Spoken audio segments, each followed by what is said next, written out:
Hoy día les saludamos desde la Oficina de Educación Médica de la Facultad de Medicina de la Universidad Finisterra. Queremos compartir este espacio y vamos a tratar de señalarles cómo dinamizar una clase online.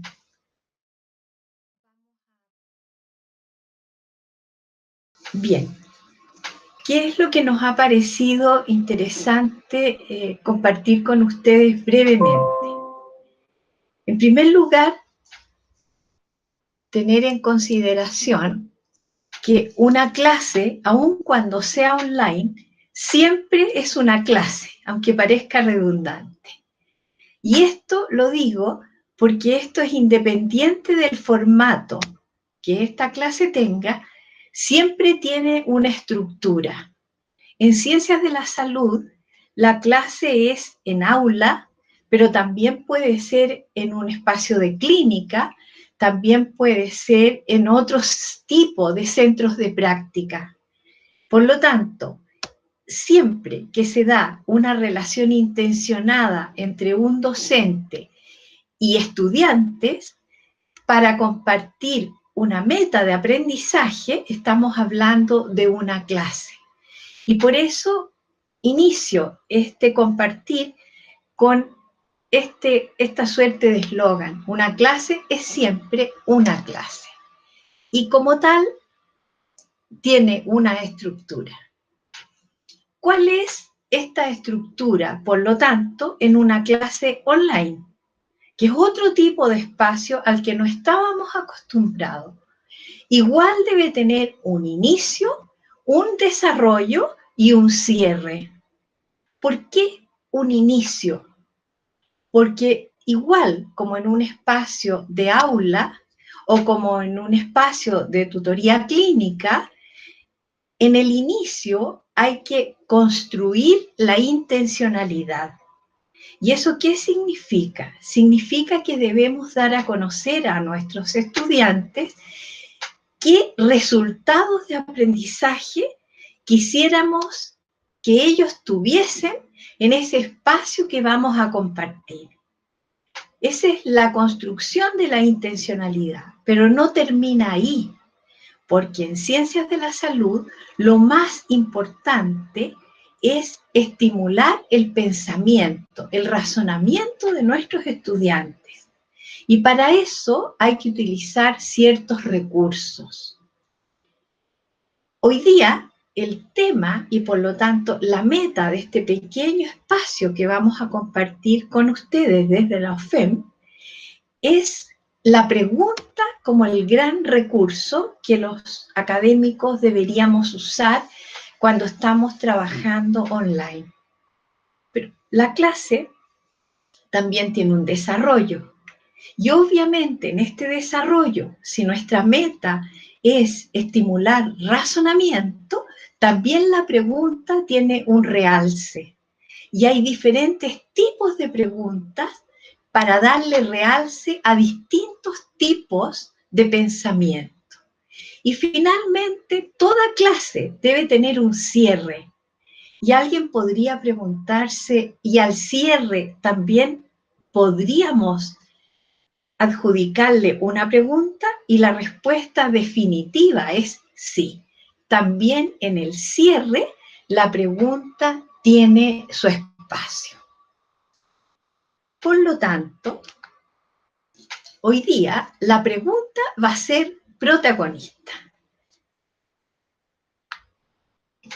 En el inicio, ¿qué tipo de pregunta? Y aquí es muy interesante una investigación que comenzó en el año 2010 en la Universidad de Harvard. En Harvard se inició el conocido Proyecto Cero. Y el Proyecto Cero tenía entre sus metas aproximarse a la comprensión de cómo un estudiante puede mejorar sus desempeños en ciencias. Y en ciencias abierto, en cualquier ciencia fáctica. Y en ese contexto surge la pregunta como protagonista del inicio. ¿Por qué? Porque se descubrió que la pregunta podía dinamizar los saberes previos del estudiante respecto de algún conocimiento científico. ¿Y por qué pregunta abierta? Porque la pregunta abierta tiene una cualidad que le es propia. La pregunta abierta acepta múltiples respuestas. El docente no tiene la respuesta. Si yo inicio mi clase con una pregunta frente a la cual el experto tiene la respuesta, no es una pregunta abierta y por lo tanto no necesariamente va a dinamizar el intelecto del estudiante y menos va a motivar su participación en la clase. Interesante, por lo tanto, utilizar las preguntas abiertas que en Harvard le llaman tópicos generadores. Puede ser una pregunta abierta, pero también podría ser otro tipo de tópico generador, que al fin y al cabo incluye la pregunta, como podría ser un caso clínico, como podría ser un problema. ¿Qué ocurre con las preguntas durante el desarrollo?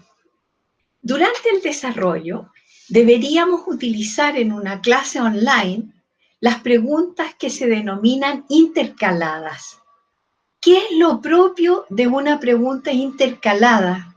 Es una pregunta que va interrumpiendo paulatinamente el discurso del docente. ¿Y esto por qué es tan importante? Porque genera un quiebre. Al generar un quiebre, el estudiante vuelve a retomar y a reiniciar su pensamiento en torno a algo. Podría estar declinando su atención, pero la pregunta intercalada nuevamente lo centra. Lo interesante cuando utilizamos online la pregunta intercalada es que el docente debe haber pensado qué respuestas podrían darme los estudiantes. Debe dejar un espacio de tiempo para que el estudiante escriba su respuesta. No nos va a constar que lo está haciendo, pero muchos sí lo van a realizar. Y posteriormente debemos abrir un espacio para que los estudiantes pongan frente a todos lo que ellos respondieron. Y nosotros debemos posteriormente decir, bueno, mi respuesta es tal. Y ahí viene la continuación del discurso del profesor. Pero esto es durante el inicio del desarrollo. Cuando uno la pregunta intercalada la hace presencialmente, nunca debe hacerse a un alumno. Porque la pregunta intercalada, cuando estamos frente a frente, agrede. Y psicológicamente puede inhibir el pensamiento de un estudiante y ocurre otro efecto negativo. Los compañeros se desentienden de la respuesta y dejan de pensar. Lo propio, por tanto, de la pregunta intercalada es que se hace, se espera un segundo, se pide a los estudiantes que la respondan y posteriormente uno recoge voluntariamente las respuestas. Pero uno debe llevar también preparada la respuesta que uno habría esperado. Pero también durante el desarrollo, uno debe en ciencias de la salud, y esto es fundamental, estimular con las preguntas diferentes niveles de pensamiento. ¿Por qué? Porque hay preguntas que van a apuntar a exigir una selección de información. Y ese tipo de pregunta es importante porque nadie puede razonar si no tiene una base de conocimiento. Un ejemplo de pregunta que exige selección de información es la que ustedes deberían estar mirando ahora en pantalla. ¿cuál es la idea principal de tal cosa? Podría ser una buena pregunta que exige selección de información. Obviamente a ustedes se les pueden ocurrir muchas más. Esto es solo un ejemplo para estimularlos a trabajar las preguntas como un agente dinamizador del desarrollo. Después hay preguntas que exigen evaluar. Ahí vamos mejorando el nivel de profundidad del razonamiento. Y ahí un esqueleto de pregunta podría ser: ¿a qué se debe qué? Igual como en la dinámica de la pregunta intercalada que habíamos comentado recientemente, el docente siempre debe dar un espacio, solicitar al estudiante que la responda personalmente y que la escriba en su cuaderno de notas. Posteriormente debe recoger voluntariamente las respuestas que se den, y si no hay respuestas, él dice: bien, entonces vamos a compartir lo que yo habría esperado en su respuesta para que ustedes revisen la que contestaron. Y hay un tercer tipo de preguntas que también apuntan a dinamizar el desarrollo de la sesión y exigen la expresión de relaciones. Y esto es muy importante porque obviamente en ciencias de la salud es muy importante establecer relaciones entre informaciones, porque además esto obliga a la memoria de trabajo a cumplir su rol como función ejecutiva básica del pensamiento y facilita durante el sueño nocturno el traspaso, la síntesis de proteína que va a dar cuenta finalmente de que lo que sistematizó como conocimiento el estudiante se guarde en la memoria de largo término. Por lo tanto, en el hipocampo y en otros núcleos cerebrales asociados con la memoria de largo término. Una pregunta que podría servirles como ejemplo de una pregunta que exige comprensión y establecimiento de relaciones es: ¿cómo procedería usted si? Ustedes agregarán lo que sigue. Y ya para terminar, el cierre de la clase. También deberíamos incorporar las preguntas. Y aquí lo fundamental son dos tipos de preguntas: las preguntas convergentes y las preguntas divergentes. La pregunta convergente tiene una cualidad fundamental. La pregunta convergente, si bien es cierto, no estimula el pensamiento en un alto nivel, permite que el estudiante haga su propia síntesis. Generalmente ocurre que es el docente el que cierra la clase y dice: bien, para sintetizar, y él hace la síntesis. Pero si él no necesita hacer síntesis, él es un experto, él ya hizo la síntesis muchos años antes, cuando se especializó. Sin embargo, el cerebro del estudiante requiere hacer síntesis.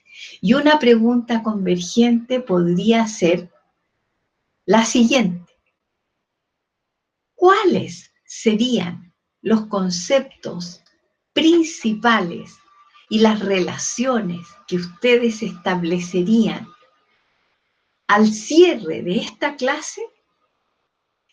Ese es el minuto en que uno da tiempo para que el estudiante haga la propia síntesis de conocimiento.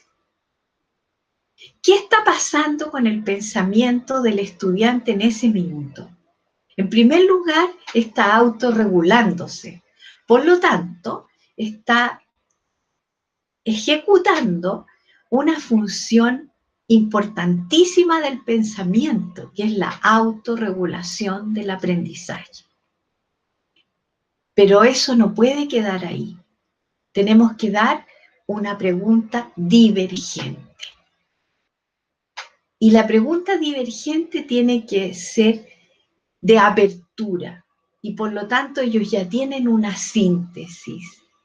Entonces ahí uno podría desafiarlo con una nueva pregunta, pero que abra y que diga, bien, ¿qué utilidad práctica podríamos dar al trabajo de esta sesión?